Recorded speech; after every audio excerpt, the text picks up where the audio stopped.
comments going to introduce our Attorney General, Ashley Moody. I want to brag on General Moody just for a moment. I've known her since before she was the Attorney General. And when she was running for office, we had several conversations, and she said, I'm going to make the people of Florida safer. I'm going to look out for the constitutional rights of everyone in the state of Florida. I'm going to be proactive. I'm going to be engaged in all the communities. She's done exactly what she said she would do. And it's certainly my honor to be with her today and for us to talk to you about a case that her office and our office work together. As you know, I have an organized retail crime team, and that's what they do. They focus on organized criminals. These aren't petty shoplifters. These are organized criminals. But before I give my comments and color, I thought I would first turn this over to our Attorney General. Thank you, Sheriff. Thank you. Well, good morning, and thank you so much for being with us today as we discuss what I believe is one of the biggest cases in organized retail theft that we've handled.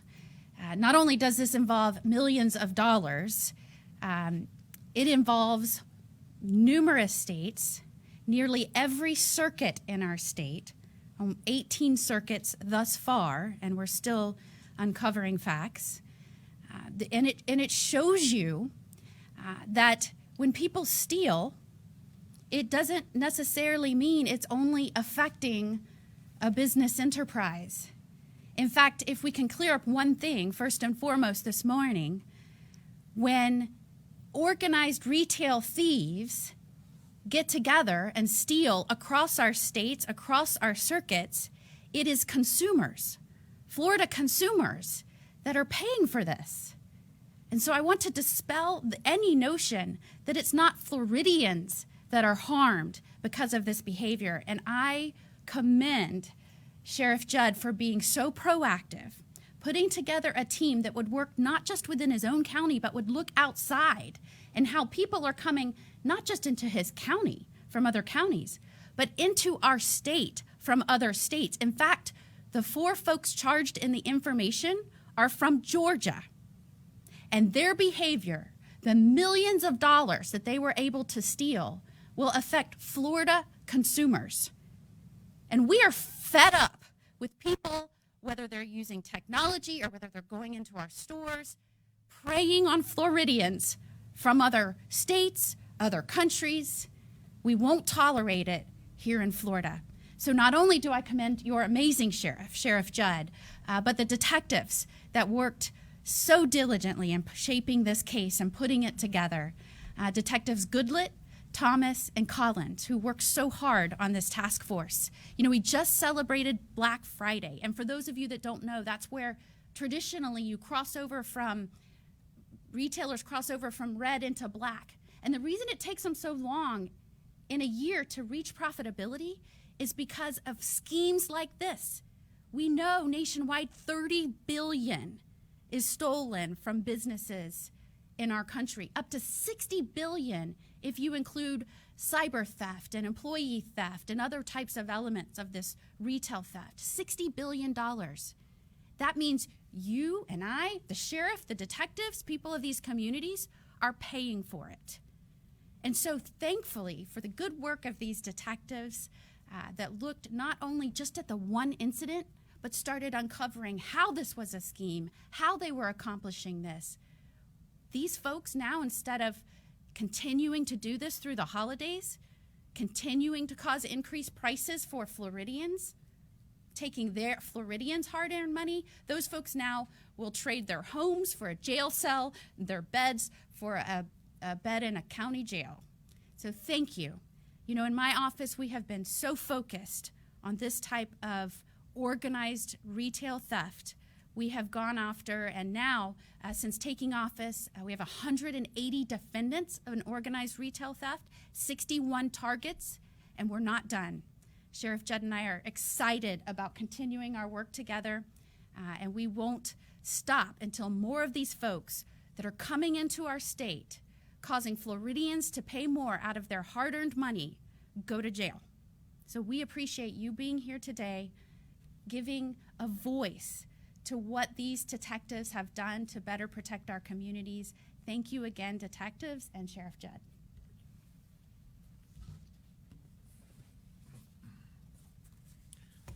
Let me introduce you to our crew today. These folks are responsible for at least $3.6 million in organized retail crime in the state of Florida and across this country. We know that from the time we initially discovered them, and I'll talk about that in just a second. Before we could get the investigation wrapped up, which was a complicated investigation, and it was more complicated because of COVID, they made 600 additional purchases and thefts. We anticipate that as a result of the wonderful work by Rita with the statewide prosecutor's office, that these folks are facing 160 years, up to 160 years in prison, as they should. Now, there's still those across this state that want to call this low-level, nonviolent crime, would just gag me with a spoon. This is not low-level, nonviolent crime. This is organized. And here's how it all started. We had Jorge Ortiz, and we had our gentleman who is now deceased, all show up at Auburndale along with Jacory, an Auburndale Walmart. Well, interestingly enough, a loss prevention Walmart employee in downtown Winter Haven had gotten off work, was on his way home, and go, oh, I forgot to pick up that item at the store. So he wheels in to make a purchase at Walmart in Auburndale, and he sees the same people that they just refused to accept televisions from in Winter Haven. And he says to himself, I believe we've got a theft going on here. He notified the sheriff's office, and in a van, quite frankly, there's more televisions here. This was when we made the last stop. But in a van such as this, there were several televisions. So when the police officer or the deputies arrived in Auburndale, they go, why are you bothering us? Here's our cash receipts from Walmart. Walmart looked at the cash receipts and said, yep, look legal to me. So we gathered all the information, took all the photographs. Our detectives, who are simply the very best, knew something was wrong, but we had to dig into how this came about, because on its face, the product to be returned matched. But, you know, we were born in the morning, but it wasn't yesterday. People don't ride around with a van full of televisions, all needing to be returned with cash receipts. So the investigation's underway. Well, we determined all of these folks were from Georgia. And when we started the investigation, we found this was our ringleader right here. Shantan, and I have no idea how you say his last name, but he was born in Thailand. He's from Duluth, Georgia. He owns 3 Dodge vans that he moves this product. When he was stopped, he had the 25 televisions. When we stopped him with a search warrant in Georgia, not only did he have the 25 televisions, but as we walked up to his car, he had his cell phone in his hands, breaking it. We currently have that with our tech folks who are doing everything they can to recover it, because we know that is a treasure trove of information. But he wasn't concerned with the fact that we caught him with the 25 televisions as much as he was we were going to get that cell phone. We know that he has worked, and we see where they have made trips all the way up the east coast of the United States, but we also know that they predominantly worked here. But when you look at his criminal record, you see that he's only got 6 misdemeanors and a felony, but they're scattered over 5 different states. You see, people treat retail theft as a singular event, when in fact, these folks are engaged in an ongoing criminal enterprise. And then we were going to arrest this gentleman, Eric Grigsby. And the reason we didn't arrest Eric is because he's dead. We thought it'd be a waste of time, just between you and me. But we did investigate to make sure that his buddies didn't knock him off, thinking he may be the weak link. We did find he died of natural causes. He had some health issues. So no, he was not knocked off by his buddies, but he is dead. And now Jesus has got to deal with him on all his thefts. Then there's Jorge, which we talked about. He's from Lilburn, Georgia. He only has 3 misdemeanors and 1 felony. Have we clearly pointed out, as you'll see between our last 2 that are still at large, none of these folks have outstanding criminal histories. Most of the people I talk about here have a long pedigree.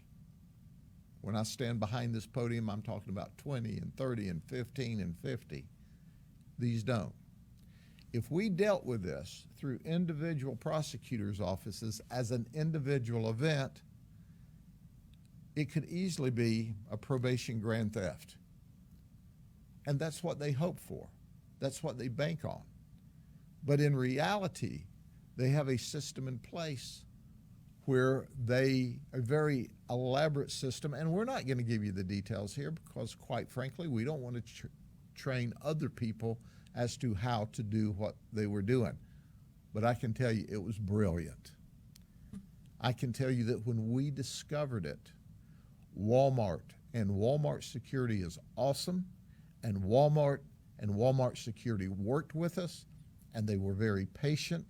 They understood that it took time for us to put this case together, and they absorbed more loss in order for us to put a case together that was worthy of the statewide prosecutor and General Moody working with us. So now we have Ja'Cory Holland and Michelle Walker. They're friends, but they're not boyfriend, girlfriend, or husband and wife. We know they're both in the Columbus, Georgia area, and they're at large. When we stopped Ja'Cory originally, he said that, well, we work for a company installing TVs for celebrities. That's why we have a van full of them. You know, and that show Bar Rescue, we've worked on that. But they're at large. They're hiding. We know that they move between Georgia and Alabama. As you know, Columbus is on the state line. Jorge's only got 7 felonies and 2 misdemeanors. We know in the last 7 months, this group has operated in 14 different states. We know that their theft is incredible. So when you look at this, I want to point this out. You see the big chart over here. This would be an absolute total nightmare if we had to go to each of the prosecutorial districts to get prosecution done. This is the beauty of working with the Attorney General's office. But I must point out, in decades past, there wasn't the proactive attitude at the statewide level because they had their own issues. But our Attorney General, Moody, and our past Attorney General, both have worked with us remarkably well.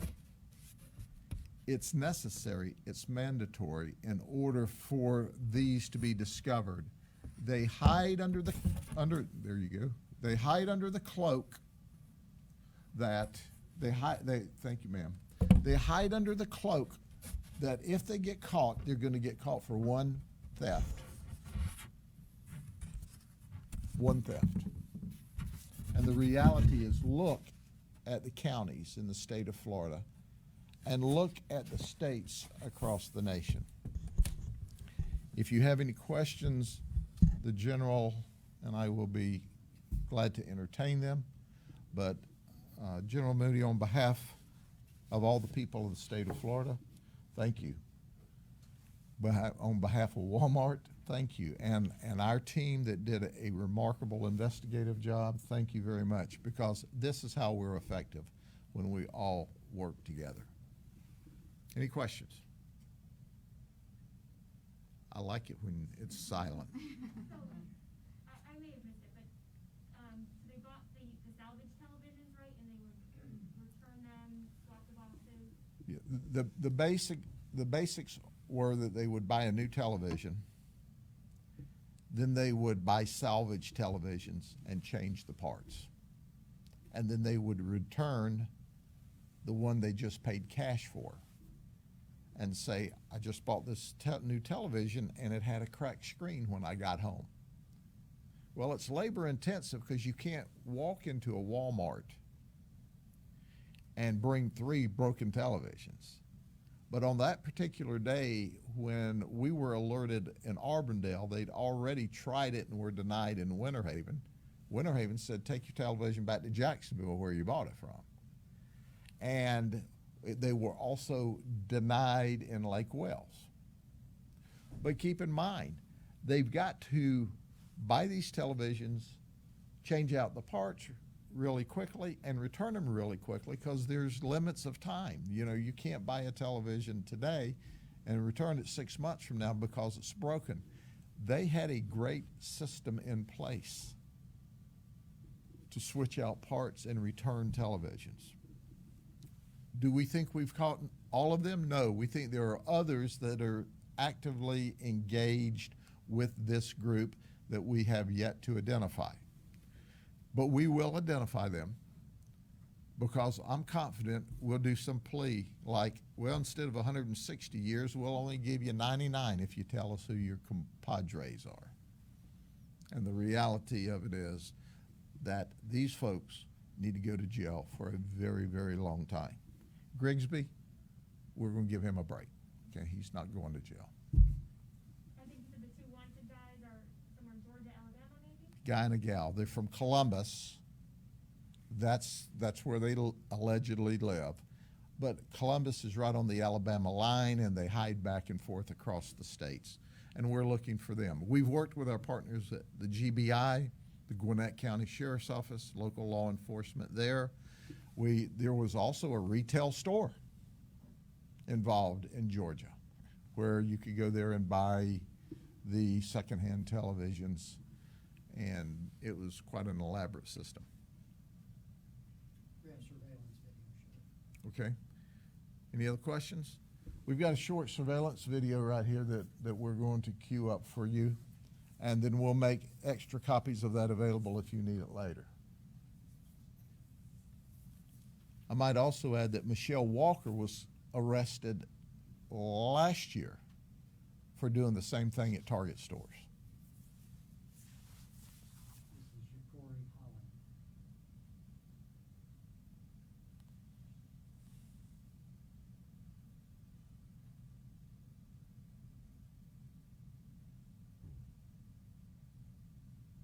Bought him a couple of televisions, and out of the store he goes. This is them. Whoops, they're broke. This is them putting them back.